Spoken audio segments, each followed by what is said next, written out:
અમરેલી જિલ્લાના વ્યક્તિઓ હવે ગૃહ ઉદ્યોગની સાથે હવે લાખો રૂપિયા હજારો રૂપિયાની કમાણી કરતા થયા છે। અમરેલી જિલ્લાના એક વ્યક્તિએ કે જેઓએ બકરીના દૂધમાંથી કોસ્મેટિક સાબુ તૈયાર કર્યો છે અને તેનું વેચાણ કરી હજારો રૂપિયાની આવક મેળવી રહ્યા છે। મારું નામ વાળા વિજયભાઈ છે। મારું ગામ સાવરકુંડલા।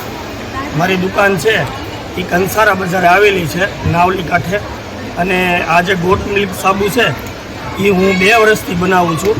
કોકોનટ ઓઇલ અને બકરીનું દૂધ, કે જે બકરીનું દૂધ અને કોકોનટ ઓઇલ છે એ એમ કહે કે ભાઈ ચામડી માટે કોકોનટ ઓઇલ છે વરદાન છે। હવે કોકોનટ અત્યારે જે ચામડીના જે એમ કહેવાય કે રોગ થાય છે, તો આપણો જે સાબુ છે એનું નામ છે Skin Magic goat milk. Skin Magic હું કામ કે ચામડી ઉપર જ્યારે સાબુ તમે ઘસો અને એના જે ફીણ એનું તેલ જ્યારે નીકળે છે એની ચામડી ઉપર તમે ઘસો, કેમ કે સ્કિન છે એ એમ કે ગૌઢી એમ કે કાહાની તાહળી જેવી ચમકે। અને કોઈ પણ પ્રકારની ખંજવાળ હોય, ધાધર હોય, એલર્જી હોય, સોરિયાસિસ હોય, તો આપણી પાસે પ્રૂફ સાથે એવા વિડીયો છે એવા ગ્રાહકોના કે બધું સારું થઈ ગયું છે।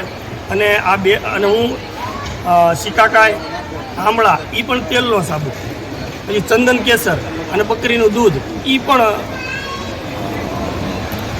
સાબુ બનાવો, એ પણ સાબુ બનાવું છું। એટલે 3 ફ્લેવરમાં સાબુ છે આપણી પાસે।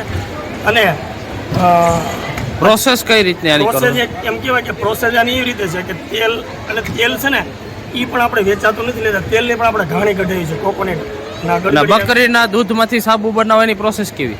બકરીનું જે દૂધ છે એની પ્રોસેસ એવી હોય છે કે પહેલાં તેલ ગરમ કરવાનું અને બકરીનું દૂધ ખૂબ ગરમ કરવાનું, પછી એની અંદર એક આપણે સિક્કાકાઈને એવું બધું નાખી અને પછી દૂધ ફાડી અને તેલમાં નાખી અને આપણે એને જમાવીએ છીએ। એનું કાકા મહિને કેટલું વેચાણ થાય છે ને ક્યાં વેચાણ થાય?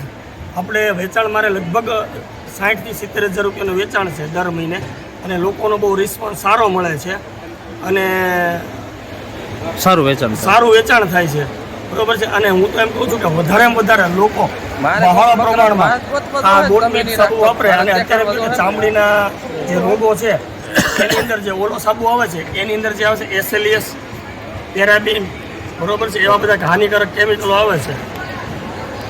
અમરેલી જિલ્લાના આ વ્યક્તિએ બકરીના દૂધમાંથી કોસ્મેટિક સાબુ તૈયાર કર્યો છે।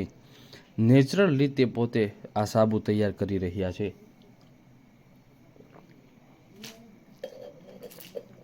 આ સાબુનું વેચાણ સમગ્ર ગુજરાતની અંદર કરવામાં આવી રહ્યું છે અને હાલ તેઓને સારી એવી આવક પણ મળી રહી છે।